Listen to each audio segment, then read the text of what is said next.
Hi everyone, welcome to plan with me 2025 series. और अभी हम बजटिंग और फाइनेंस का टॉपिक डिस्कस कर रहे हैं, जहां हम ये सीख रहे हैं कि हमें अपने पैसे को किस तरह से मैनेज करना है और कहाँ इन्वेस्ट करना है, किस तरीके से स्पेंड करना है और कैसे मैनेज करना है। कई बार ऐसा होता है कि हम अपने पैसे को माइंडलेसली स्पेंड करते हैं और स्पेंड करना एक आदत हो जाती है। कई बार हम एडिक्ट हो जाते हैं पैसे स्पेंड करने के लिए। कहाँ स्पेंड कर रहे हैं ये सोचते भी नहीं है, क्यों स्पेंड कर रहे हैं ये भी नहीं पता। हमारे पास सब कुछ है, उसके बाद भी हम वही चीजें और खरीदे जा रहे हैं। तो ये माइंडलेस स्पेंडिंग होती है, जिसकी हम अकाउंटेबिलिटी नहीं लेते डेली बेसिस पे। और इस वजह से हमारे एक्सपेंडिचर्स जो हैं वो तो ज्यादा होते ही हैं, साथ ही हमें उतना स्पेंड करने में बहुत बुरा लगता है, बहुत गिल्ट फील होती है, बहुत सैडनेस होती है आफ्टर अ पॉइंट। तो उन चीजों को किस तरीके से कर्व करना है, आज हम उसके बारे में सीखने वाले हैं और समझने वाले हैं। इसे समझने के लिए मैं पर्सनली जो चीजें फॉलो करती हूँ, मैं आपको वो बता रही हूँ। कमेंट सेक्शन में आप मुझे जरूर बताइएगा कि आप किस तरीके से अपनी माइंडलेस स्पेंडिंग को कंट्रोल करते हैं या कंट्रोल करने की कोशिश करते हैं।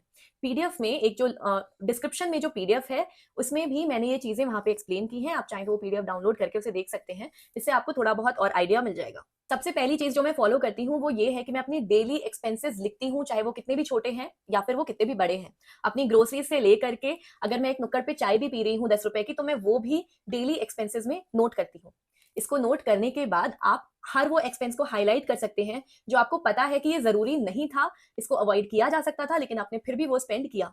मैं ये नहीं बोल रही हूँ कि आप अपने एंटरटेनमेंट पे स्पेंड मत करिए, आप अपने शौक पे स्पेंड मत करिए, लेकिन मैं उन एक्सपेंसेस की बात कर रही हूँ जो कंप्लीटली माइंडलेस हैं।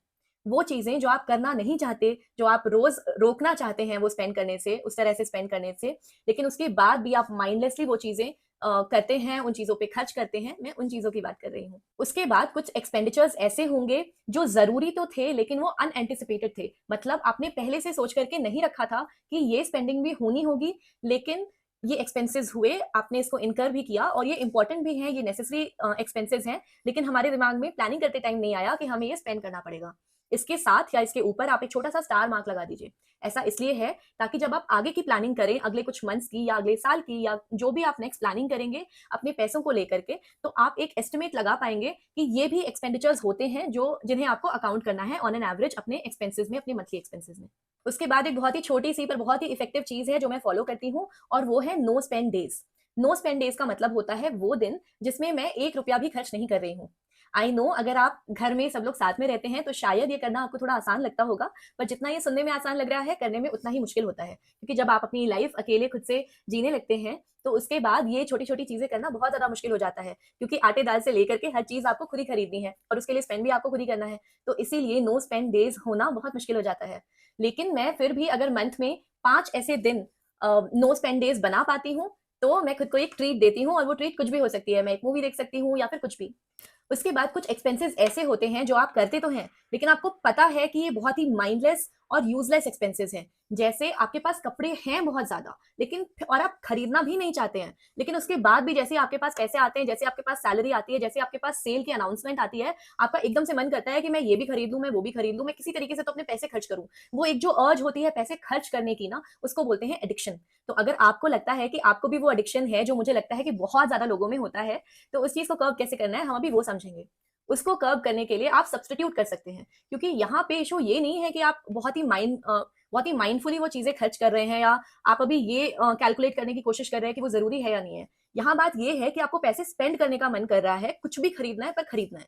तो उस केस में आपको क्या करना है कि वो चीजें जिसपे आप अपने पैसे स्पेंड कर रहे हैं, उसको सब्सटीट्यूट करके कुछ ऐसी चीजों में लगा दीजिए जहां पे स्पेंड करने से आपको वैल्यू तो मिलेगी, लेकिन आप वहां पे स्पेंड करते नहीं है, और आपको पता है कि धीरे धीरे करके वहां से स्पेंड करने से आपके थोड़े पैसे वहां पे स्पेंड करने से आप धीरे धीरे ये स्पेंडिंग हैबिट को कर्व कर सकते हैं।